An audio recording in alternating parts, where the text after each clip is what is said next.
दोस्तों स्वागत है आपका बिहार न्यूज में। दोस्तों मैं हूं फिरदौस गनी और आप देख रहे हैं केडीबी लाइव। दोस्तों आज हो चुका है 17 मार्च 2021। तो आज की बिहार की टॉप न्यूज लेकर आए हैं आपके लिए। दोस्तों वीडियो स्टार्ट करने से पहले आपसे एक रिक्वेस्ट है, अगर आप नए आए इस चैनल पर तो फिर इस चैनल को सब्सक्राइब करके बेल आइकन को भी प्रेस कर दीजिए और साथ में वीडियो को लाइक कीजिए, अपने दोस्तों के साथ शेयर भी कीजिए। तो चलिए दोस्तों स्टार्ट करते हैं आज की बिहार की टॉप न्यूज। दोस्तों सिया वक्फ बोर्ड के पूर्व चेयरमैन वसीम रिजवी का सुप्रीम कोर्ट में कुरान से 26 आयतों को हटाने से संबंधित याचिका का मामला तुल पकड़ता जा रहा है। जी हां, वही मुस्लिम समाज का याचिकाकर्ता रिजवी के खिलाफ गुस्सा चरम पर है, जिसकी वजह से राष्ट्रीय अल्पसंख्यक आयोग ने उन्हें नोटिस भेजा है। आयोग ने उन्हें 21 दिन में इसको लेकर जवाब मांगा है। जी हां, आपको बता दें कि आयोग ने वसीम रिजवी की विवादित टिप्पणियों और फिर धार्मिक भावनाओं को आहत करने पर उन्हें नोटिस जारी किया है। जी हां, राष्ट्रीय अल्पसंख्यक आयोग ने वसीम रिजवी को बिना शर्त माफी मांगने और फिर अपने बयान को वापस लेने की बात कही है। इसके साथ ही आयोग ने कहा है कि अगर वसीम रिजवी ऐसा नहीं करते हैं तो फिर उनके खिलाफ सख्त कानूनी कार्रवाई भी की जा सकती है। जी हां, दरअसल आयोग ने यह माना है कि मीडिया में दिया गया रिजवी का कुरान को लेकर बयान धार्मिक भावनाएं आहत करने वाला और फिर देश का माहौल खराब करने वाला है। जी हां, आयोग ने इसे सोची समझी साजिश के तहत बयान बताया है। दोस्तों बिहार में कोरोना महामारी के बढ़ते प्रकोप को देखते हुए इस वर्ष होली के मौके पर सार्वजनिक स्थलों पर होली मिलन समारोह नहीं होगा। प्रशासन द्वारा होली मिलन समारोह की अनुमति नहीं दी जाएगी। इसको लेकर सभी जिलों के डीएम और एसपी को स्पष्ट निर्देश दिए गए हैं। राज्य के मुख्य सचिव अरुण कुमार सिंह की अध्यक्षता में सोमवार को मुख्य सचिवालय में आयोजित उच्च स्तरीय बैठक में यह निर्णय लिया गया है। बैठक में मुख्य सचिव ने सभी जिलों के डीएम और सिविल सर्जन को निर्देश दिया है कि सार्वजनिक स्थल पर होली मिलन समारोह की अनुमति नहीं देंगे। दोस्तों कोरोना संकट के दौरान लॉकडाउन में अधिकतर लोग घर में रहते रहते परेशान हो गए, लेकिन कुछ लोगों ने ऐसे वक्त को भुनाया और अपने कामों से वे मशहूर हो गए। जी ऐसा ही कमाल ओडिशा के एक किसान ने लॉकडाउन के दौरान घर में बैठे बैठे किया है। जी इस किसान पर आज हर भारतीय को गर्व हो रहा है। जी ओडिशा के मयूरगंज के रहने वाले सुशील अग्रवाल पेशे से किसान है, लेकिन उन्होंने देसी जुगाड़ से 4 पहियों वाला इलेक्ट्रॉनिक वाहन बनाकर सबका ध्यान खींचा है।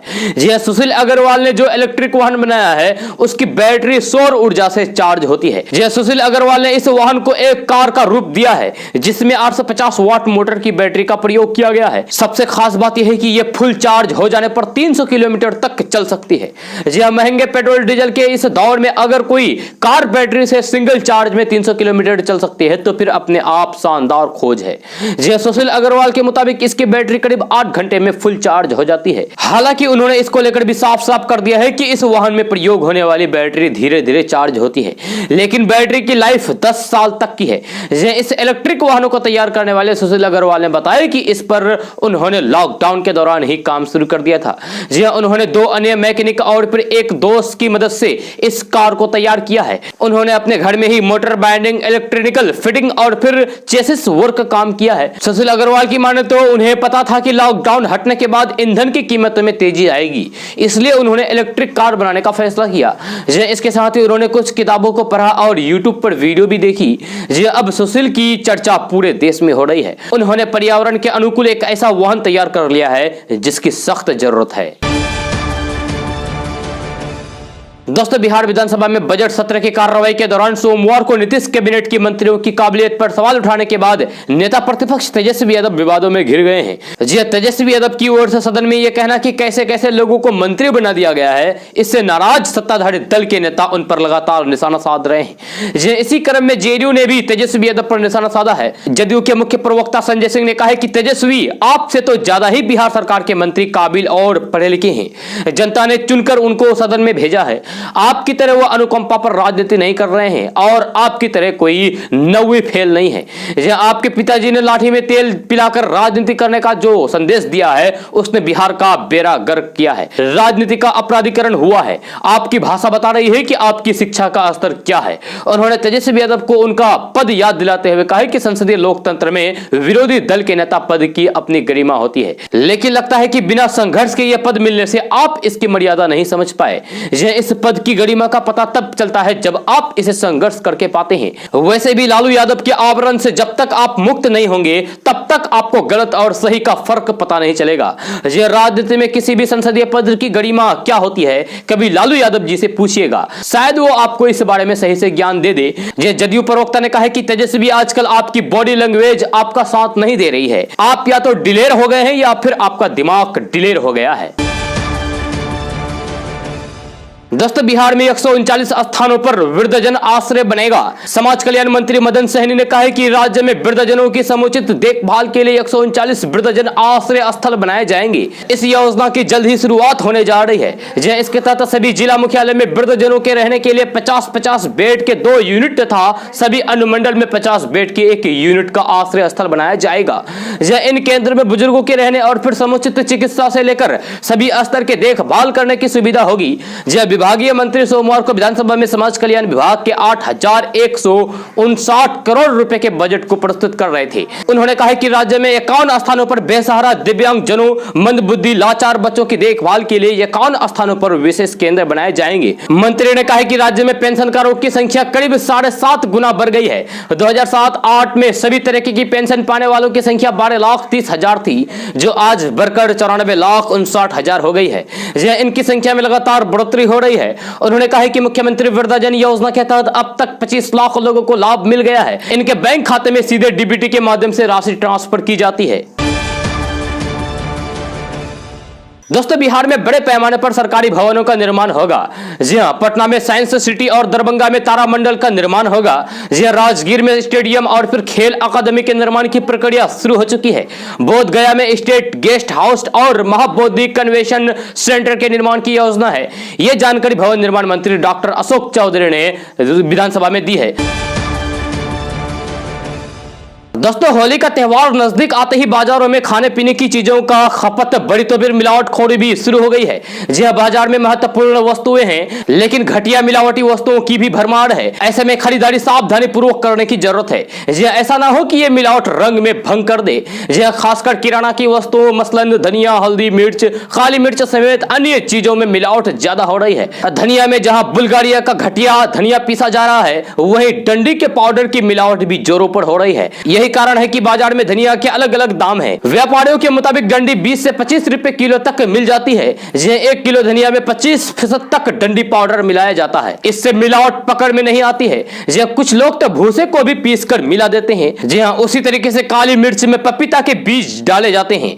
तो फिर लाल मिर्च में पाउडर में भी डंडी और ईंट का पाउडर मिलाया जाता है। पिस्ता का धोखा देने के लिए खाने पीने की वस्तुओं में मूंगफली के दाने को हरा रंग बारीकी से पीसकर मिलाया जाता है। दोस्तों, बंगाल के पुरुलिया में उत्तर प्रदेश के मुख्यमंत्री योगी आदित्यनाथ ने चुनावी रैली की और रैली में जमकर टीएमसी और कांग्रेस पर निशाना साधा। योगी आदित्यनाथ ने कहा कि 2014 से पहले लोग मंदिर में जाने से डरते थे, लेकिन अब ममता दीदी भी मंदिर में जाकर चंडी पाठ पढ़ रही है। वही कांग्रेस सांसद मंदिर में माथा टेक रहे हैं। रैली में योगी आदित्यनाथ ने कहा कि बंगाल में टीएमसी के गुंडे कानून को नहीं मानते हैं। उन्होंने आगे कहा कि 2 मई के बाद टीएमसी की विदाई तय है। योगी आदित्यनाथ ने रैली में कहा कि टीएमसी के गुंडों को 2 मई के बाद चुन चुन कर सजा दी जाएगी। योगी आदित्यनाथ ने कहा है कि मैं कृष्ण और फिर राम की धरती से आया हूं और बंगाल हमेशा से ही परिवर्तन की धरती रही है। बंगाल ने देश को राष्ट्रगान भी दिया है और वंदे मातरम भी दिया है। रैली में योगी आदित्यनाथ ने कहा है कि बंगाल में अराजकता का दौर खत्म होने जा रहा है और भाजपा के आते ही अराजकता को रफा दफा कर दिया जाएगा।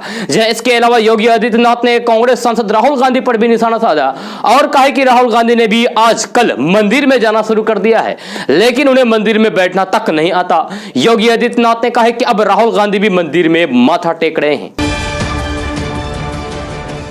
दोस्तों, United form of bank union के 2 दिवसीय देशव्यापी हड़ताल के आह्वान पर पहले दिन किशनगंज, अररिया, पूर्णिया और कटिहार जिले के सभी बैंक पूरी तरीके से बंद रहा। हड़ताल को ग्रामीण और निजी बैंकों का भी सहयोग मिला। इसके कारण बैंक शाखाएं 100% बंद रही और कोई कामकाज नहीं हुआ। बैंक बंद में सभी बैंकों की प्रतिनिधियों ने भाग लिया। हड़ताली बैंक कर्मी सबसे पहले पंजाब नेशनल बैंक के लाइन बाजार शाखा स्थित परिसर में इकट्ठा हुए और बैंकों के निजीकरण के विरोध में जमकर प्रदर्शन किया। दोस्तों सिल्क सिटी भागलपुर की सड़कों पर अब भिखारी नहीं दिखेंगे। ये सड़कें भिखारी मुक्त नजर आएगी। उन्हें छत मिलेगी, एक ही छत के नीचे खाने से लेकर इलाज तक यानी कि सारी सुविधाएं मिलेगी। मनोरंजन का भी साधन उपलब्ध होगा। यह पढ़ने की चाह रखने वालों के लिए पुस्तकालय होगा। कौशल विकास के तहत रोजगार के लिए उन्हें प्रशिक्षित भी किया जाएगा। यह कुल मिलाकर औरों के सामने हाथ फैलाने की उन्हें जरूरत नहीं पड़ेगी। ये सब मुख्यमंत्री भिक्षावृत्ति निवारण योजना के तहत होगा। District social security cell Bhagalpur की ओर से निदेशालय निराश्रितों और फिर विशेषकर वृद्धजनों के पूर्णवास के लिए चिकित्सा और अन्य सुविधा के साथ आश्रय गृह स्थापित करने की पहल की है। यह उन्हें 6 से 9 हजार वर्ग फुट में बने जगह की तलाश है। यह भिखारियों के पूर्णवास को लेकर 6 से 9 हजार वर्ग फुट की जगह के लिए टेंडर 24 मार्च को खुलेगा। यह इसमें इच्छुक मकान मालिक टेंडर भर सकते हैं। टेंडर डॉक्यूमेंट 5 से 20 मार्च तक चलेगा। टेंडर डॉक्यूमेंट जमा करने की अंतिम तिथि 20 मार्च निर्धारित की गई है। दोस्तों बिहार सरकार में मंत्री मुकेश सहनी बीते दिनों सरकारी कार्यक्रमों में अपने छोटे भाई को भेजकर विवादों से घिर गए थे। मत्स्य संसाधन मंत्री मुकेश सहनी को इस वजह से काफी फजीयत झेलनी पड़ी थी। यह साथ ही सामूहिक तौर पर गलती स्वीकार करते हुए माफी मांगनी पड़ी थी। यह विवाद अभी शांत भी नहीं हुआ कि नीतीश कैबिनेट के एक और मंत्री ने फिर से यही गलती दोहरा दी है।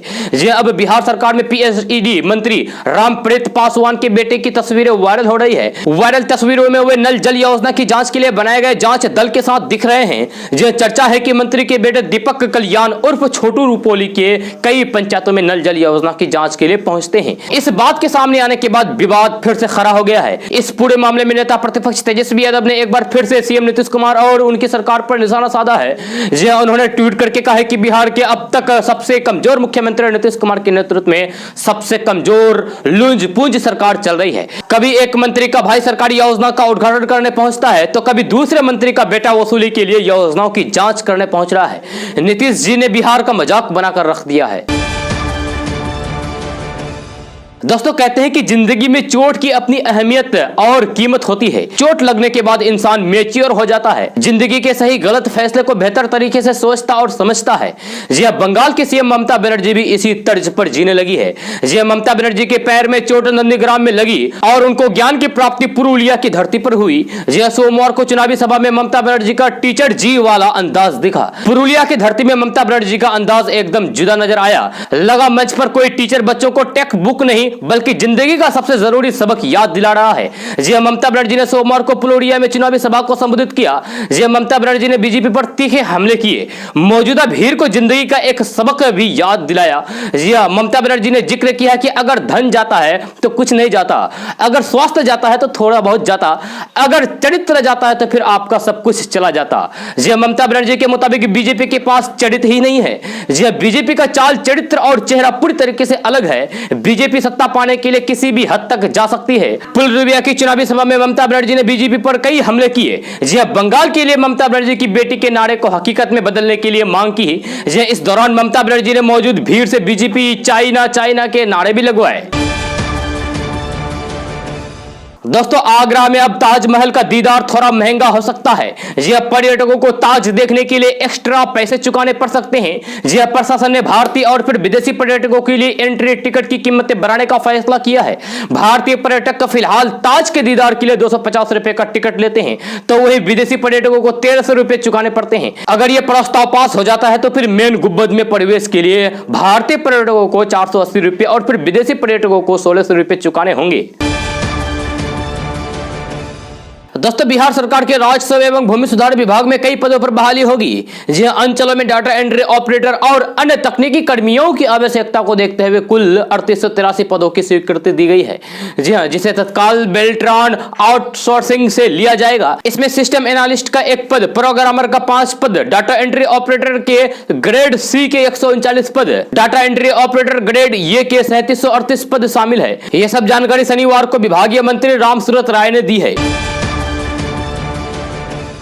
दोस्तों जदयू नेता तेजस्वी यादव के लिए अपना खेत बेचने जा रहे हैं। जी हाँ, तो चलिए आपको बताते हैं कि आखिर जदयू नेता तेजस्वी यादव के लिए अपना खेत क्यों बेच रहे हैं। जी हाँ, बिहार में नेता प्रतिपक्ष तेजस्वी यादव विधानसभा में नीतीश कुमार के खिलाफ लगातार हमला बोल रहे हैं, लेकिन जेडीयू के प्रवक्ता निखिल मंडल उनके लिए ही अपना खेत बेचने की तैयारी कर रहे हैं। जी हाँ, खेत बेचकर जो पैसे मिलेंगे उससे जो भी खरीदेंगे वह पूरा का पूरा तेजस्वी यादव को ही दे देंगे। जी आपको भी ये जानने की इच्छा होगी कि आखिर निखिल मंडल तेजस्वी यादव के लिए क्या खरीदने वाला निकाला है, वो भी खेत बेचकर।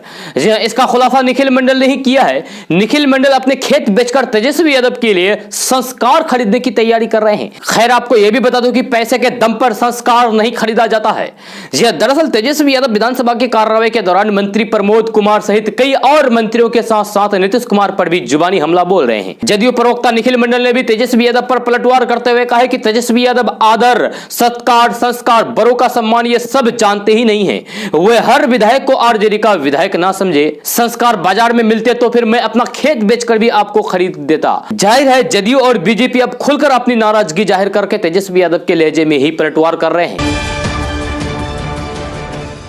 दोस्तों, एटीएम से होने वाले फ्रॉड को रोकने के लिए बैंक सतर्क हो गए हैं। जी हां, आरबीआई की गाइडलाइंस के तहत अब विभिन्न बैंकों ने एटीएम से पैसे की निकासी पर ओटीपी अनिवार्य कर दिया है। जी, हालांकि अभी ओटीपी का दायरा सीमित है। जैसे एटीएम में रात में या फिर तय रकम से ज्यादा पैसे की निकासी करने पर ही ओटीपी की जरूरत होगी।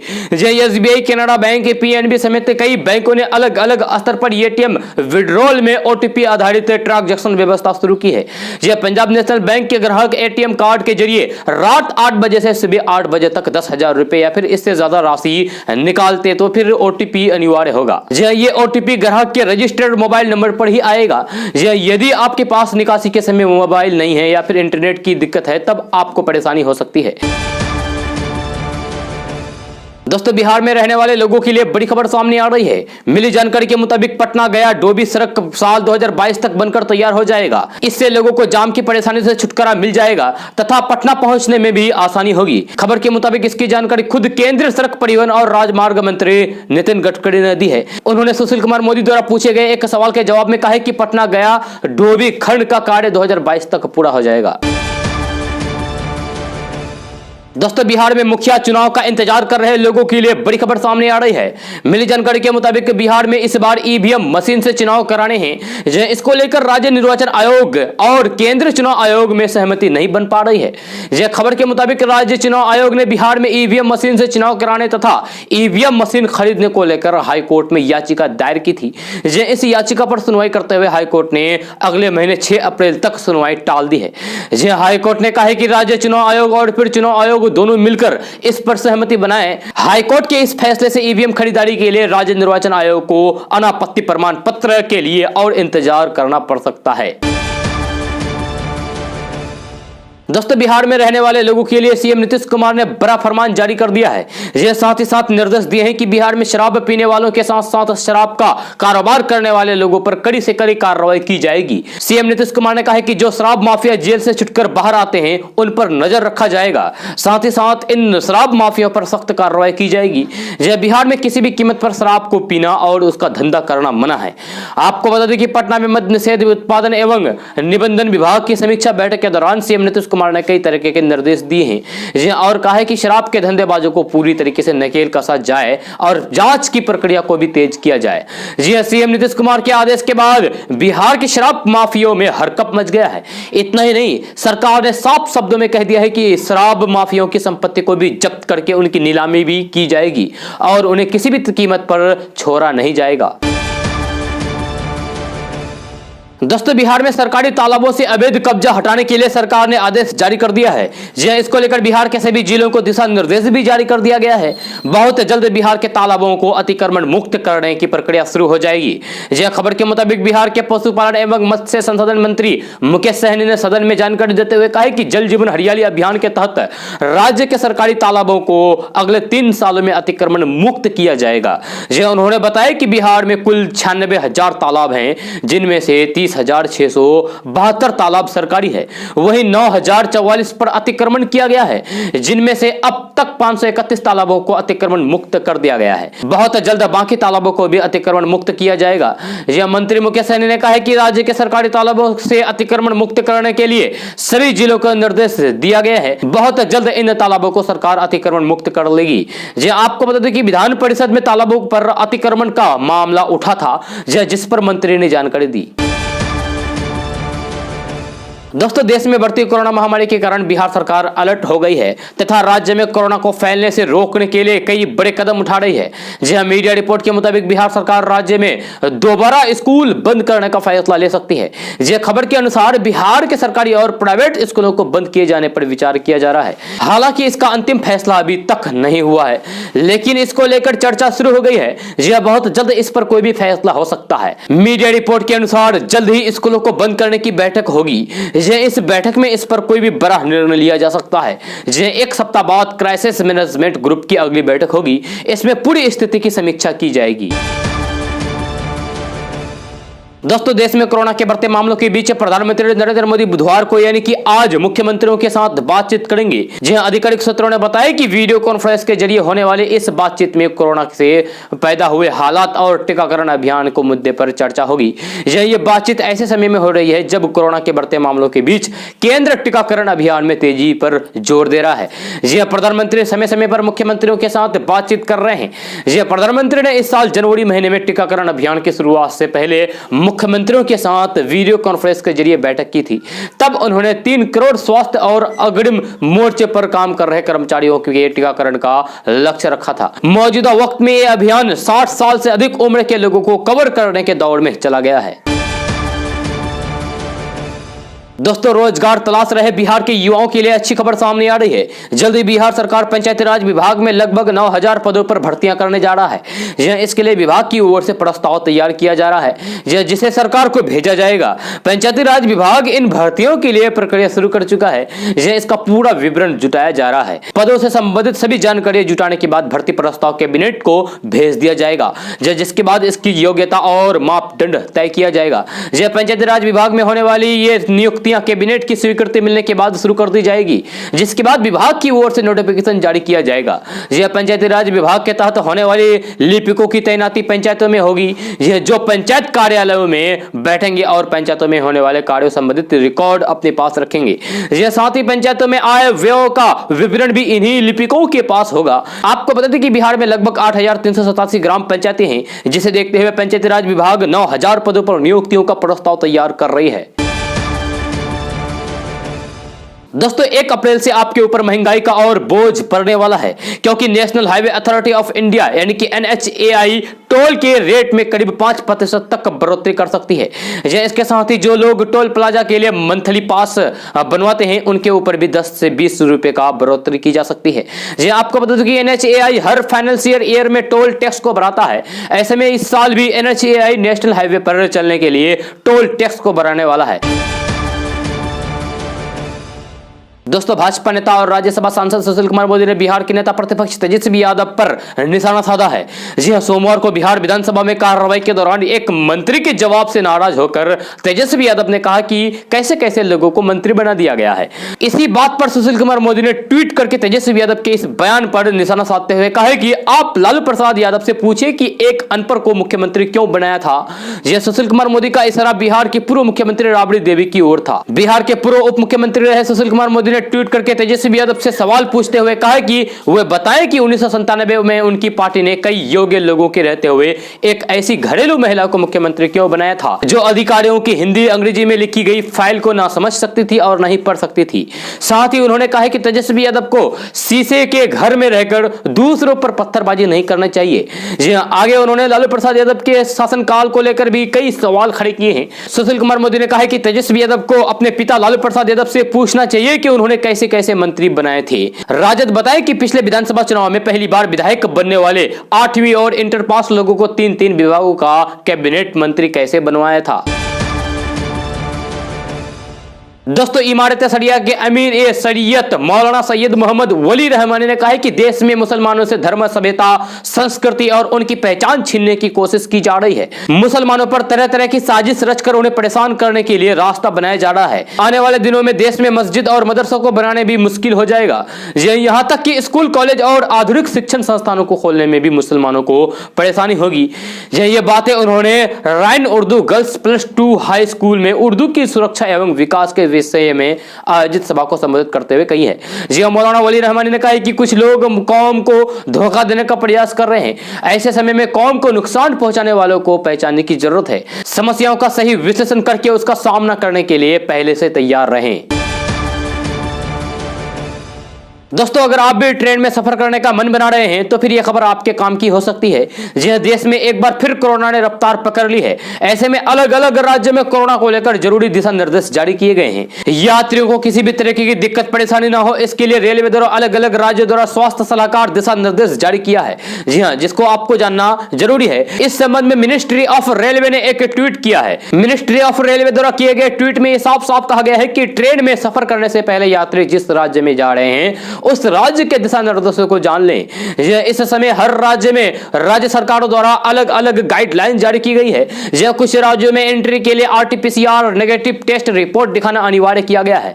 यह ऐसा यात्रियों की सुरक्षा और फिर कोरोना से मिलकर लड़ने के लिए किया गया है। दरअसल कोरोना के नए स्ट्रेन देश के कई राज्यों में दस्तक दे दी है, जिसके बाद अब कई राज्यों में दोबारा सख्ती कर दी गई है। यह नाइट कर्फ्यू लागू कर दिया गया है। ऐसे में रेलवे यात्रियों की सुरक्षा के लिए अधिक सतर्कता बरत रही है। हाल ही में दिल्ली मुंबई से बिहार जाने वाले यात्रियों के लिए पूर्व मध्य रेलवे ने विशेष एडवाइजरी जारी की है, जिसमें कहा गया है कि जो भी यात्री होली में शामिल होने के लिए मुंबई या फिर देश के दूसरे राज्यों से बिहार आ रहे हैं उसकी न सिर्फ थर्मल स्क्रीनिंग की जाए बल्कि सभी यात्रियों को मास्क पहनना अनिवार्य कर दिया गया है।